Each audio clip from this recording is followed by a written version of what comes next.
এই প্লেনটির মধ্যে থাকা সকল যাত্রী হঠাৎ একটি ভয়ঙ্কর প্রাণনাশক ভাইরাসে আক্রান্ত হতে শুরু করে। এই ভাইরাসে আক্রান্ত মানুষগুলো অদ্ভুতভাবে মারা যাচ্ছিল। এমন মর্মান্তিক অবস্থাতেও কোনো দেশের এয়ারপোর্ট তাদের ল্যান্ডিং করার পারমিশন দিচ্ছিল না, এমনকি তাদের নিজ দেশের এয়ারপোর্ট তাদের ল্যান্ডিং করার অনুমতি দিচ্ছিল না। এদিকে তাদের প্লেনের ফিউল প্রায় শেষের দিকে। তারা যদি খুব শীঘ্রই ল্যান্ডিং না করে তাহলে প্লেনের জানালি শেষ হয়ে প্লেনটি যে কোনো সময় ক্র্যাশ করতে পারে। কি এমন হয়েছিল এই প্লেনটির সাথে যে কোনো দেশের এয়ারপোর্টই তাদের ল্যান্ডিং করার পারমিশন দিচ্ছিল না? জানতে হলে ভিডিওটি শেষ পর্যন্ত দেখুন। গল্পটি শুরু হয় আমাদের একটি এয়ারপোর্টকে দেখিয়ে, যেখানে একটি লোককে দেখানো হয় যার নাম পার্ক। তার সাথে তার মেয়ে ছিল সৌমিন, যারা প্লেনে ওঠার জন্য লাইনে দাঁড়িয়েছিল। তখন সৌমিন ওয়াশরুমে যায়। এর কিছুক্ষণ পর ওয়াশরুমে একজনকে দেখি যার নাম রিও। সে তার শরীরের মধ্যে কিছু একটা লাগাচ্ছিল। তখনই রিও সেখানে কাউকে দেখতে পায়। আসলে সে ছিল সেই ছোট্ট মেয়েটি যার নাম সৌমিন। রিও যখন তার দিকেই যাচ্ছিল তখন সেখানে পার্ক চলে আসে আর তার মেয়েকে নিয়ে সেখান থেকে চলে যায়। অন্যদিকে আমাদের একজন পুলিশ অফিসারকে দেখানো হয় যে তার স্ত্রীর সাথে ফোনে কথা বলছিল।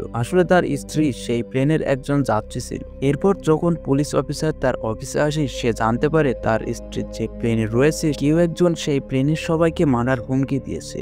তখন পুলিশ অফিসারটি এই বিষয়টি নিয়ে ইনকোয়ারি করতে থাকে। ইনকোয়ারি করতে করতে সে একটি বিল্ডিং এ গিয়ে পৌঁছায়। সেই বিল্ডিং এ ঢুকে সে একটি রুমের সামনে দিয়ে যাচ্ছিল। তখন সে লক্ষ্য করে ওই রুমটি থেকে দুর্গন্ধ আসছিল। সে যখন সেই রুমের মধ্যে যায় সে একটি মৃতদেহ দেখতে পায়। তখন সে মৃতদেহটি পোস্টমর্টেম করার জন্য পাঠিয়ে দেয়। পুলিশ অফিসার যখন সেখানে খোঁজাখুঁজি করছিল তখন সেখানে একটি ভিডিও ফুটেজ খুঁজে পায়। সেই ভিডিওতে একজন সায়েন্টিস্টকে দেখানো হয় সে অনেকগুলো ইঁদুরের উপর এক ধরনের পাউডার স্প্রে করছিল। তার কিছুক্ষণের মধ্যে সেখানে থাকা সকল ইঁদুর অদ্ভুতভাবে মারা যায়। এর মধ্যে পোস্টমর্টেমের রিপোর্ট চলে আসে আর তারা জানতে পারে ওই মৃত মানুষটি একটি ভাইরাসের কারণে মারা যায়। অন্যদিকে প্লেনের মধ্যে সকল যাত্রী উঠে পড়ে আর প্লেনটি তার গন্তব্যের উদ্দেশ্যে রওনা দেয়। সারা শহরে তখন ভাইরাসের খবরটি ছড়িয়ে পড়ে। তখন পুলিশ অফিসারটি একটি ফ্লাইট অ্যাটেন্ডেন্টের কাছে ফোন করে আর সেই প্লেনের সবাইকে মারার হুমকির বিষয়ে জানায়। ততক্ষণে প্লেনটি তার গন্তব্যের উদ্দেশ্যে রওনা হয়ে গেছিল। এরপর আমাদের প্লেনের মধ্যে রিওকে দেখানো হয়। সে তার শরীরের মধ্যে থেকে সেই জিনিসটি বাহির করে যেটি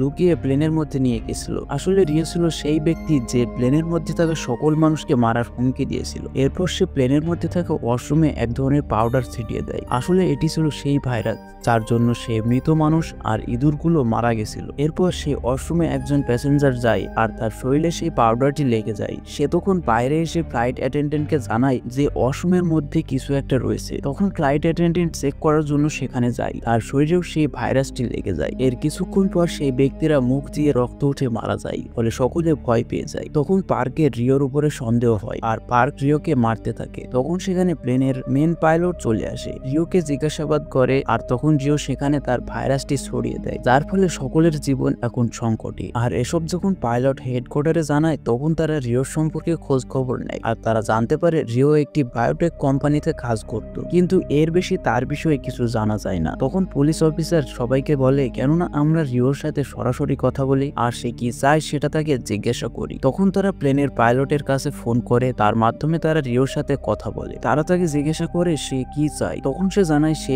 এই প্লেনে থাকা সকল প্যাসেঞ্জারের মৃত্যু চায়। তার নাকি মানুষ মূর্তি দেখতে আনন্দ হয়। আর একথা শুনে পাইলট রিওকে মারতে লাগে। তখন পাইলট লক্ষ্য করে রিওর মুখ দিয়ে রক্ত বের হয়, মানে রিও নিজেও সেই ভাইরাসে আক্রান্ত হয়েছে আর কিছুক্ষণের মধ্যে রিও মারা যাবে। আর এরপর প্লেনটা হঠাৎ তার ভারসাম্য হারিয়ে নিচের দিকে পড়তে থাকে আর প্লেনে থাকা প্যাসেঞ্জার এদিকে ওদিকে সিটকে পড়তে থাকে, কারণ প্লেনের ককপিটে থাকা পাইলট ও সেই ভাইরাসে আক্রান্ত হয়ে মারা যায়। প্লেনটা ক্রমশ নিচের দিকে পড়তে থাকে। তখন একজন প্যাসেঞ্জার আর পার্ক এসে কোনো মতে প্লেনটি ক্র্যাশ হওয়ার হাত থেকে বাঁচিয়ে নেয়। এরপর প্লেনের পাইলট আর রিও মারা যাওয়ার খবর হেডকোয়ার্টারে পৌঁছে যায়। তারপর আমরা জানতে পারি আসলে পার্ক ছিল একজন দক্ষ রিটায়ার্ড পাইলট। তাকে কোনো একটা কারণে কিছু বছর আগে সাসপেন্ড করা হয়েছিল। এরপর হেডকোয়ার্টার থেকে জানানো হয় তারা যত দ্রুত সম্ভব ইউএস সরকারের সাথে কথা বলে প্লেন ল্যান্ডিং করার ব্যবস্থা করবে। অন্যদিকে প্লেনের মধ্যে অদ্ভুতভাবে মানুষ মারার কারণে তারা সিদ্ধান্ত নেয় তাদের মধ্যে সুস্থ আর অসুস্থ মানুষদের আলাদা করা হবে। তাই তারা অসুস্থ মানুষদের প্লেনের সামনের দিকে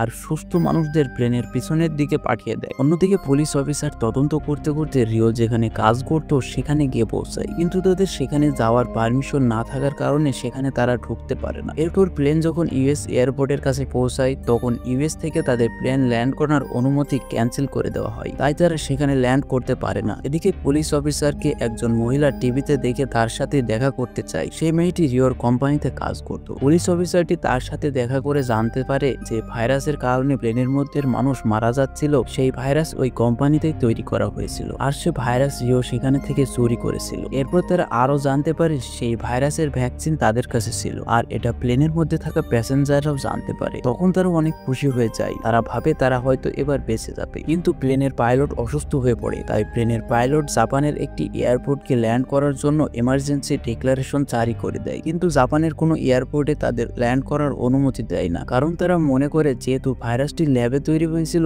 যেহেতু ভাইরাসের ভ্যাকসিন 100% কাজ করবে কিনা তারা তা নিশ্চিত নয়। এদিকে প্লেনের ফিউল ফুরিয়ে আসছে, তাই পাইলট সিদ্ধান্ত নেয় যে তারা জাপানের এয়ারপোর্টে ল্যান্ড করবে, কিন্তু সেখানে জাপানি এয়ারফোর্স চলে আসে আর তারা তাদের উপর ফায়ার করতে বাধ্য হয়। তখন প্লেনের পাইলট কোনো মতে ফায়ার থেকে বেঁচে আবারও কোরিয়ার দিকে ফিরে যায়। অন্যদিকে ভাইরাসের ভ্যাকসিন 100% কাজ করবে কিনা সেটা নিশ্চিত নয়, এটা পুরো শহরে ছড়িয়ে পড়ে, যার ফলে পুরো শহরে বিশৃঙ্খলার সৃষ্টি হয়। আর এখন প্লেনটি তার নিজের দেশের এয়ারপোর্টেও ল্যান্ড করতে পারবে না, কারণ তারা যদি এয়ারপোর্টে ল্যান্ড করে আর যদি ভাইরাসের ভ্যাকসিন ঠিক মতো কাজ না করে তাহলে পুরো শহরে ভাইরাস ছড়িয়ে পড়বে, যার ফলে অনেক মানুষ মারা যাবে। অন্যদিকে ভাইরাস কাজ করবে কিনা এটা সম্পর্কে সবাই যখন দ্বিধাদ্বন্দ্বে আছে, তখন ওই পুলিশ অফিসারটি তার নিজের শরীরে ওই ভাইরাসটি ইনজেক্ট করে, যার ফলে সে নিজেই ভাইরাসে আক্রান্ত হয়। এরপর সে নিজের শরীরে ভ্যাকসিন ইনজেক্ট করে। এরপর দেখা যায় পুলিশ অফিসারটি আস্তে আস্তে সুস্থ হতে থাকে, আর এই ভাইরাসের ভ্যাকসিনটি ঠিকঠাক মতো কাজ করে। এই খবরটি প্লেনের পাইলটের কাছে পৌঁছে যায়, আর পাইলট যখন প্লেনটি ল্যান্ড করাতে যাবে তখন প্লেনের ফিউল কম থাকার কারণে প্লেনের গতি কন্ট্রোল না করতে পারায় প্লেনটি নিচের দিকে পড়তে থাকে। তখন পাইলট অনেক কষ্ট করে তাদের দক্ষতা কাজে লাগিয়ে প্লেনটিকে অবশেষে ভালোভাবে মাটিতে ল্যান্ড করতে সক্ষম হয়। এরপর সবাইকে ভ্যাকসিন দিয়ে সুস্থ করা হয়, আর এখানেই গল্পটির ইতি টানা হয়।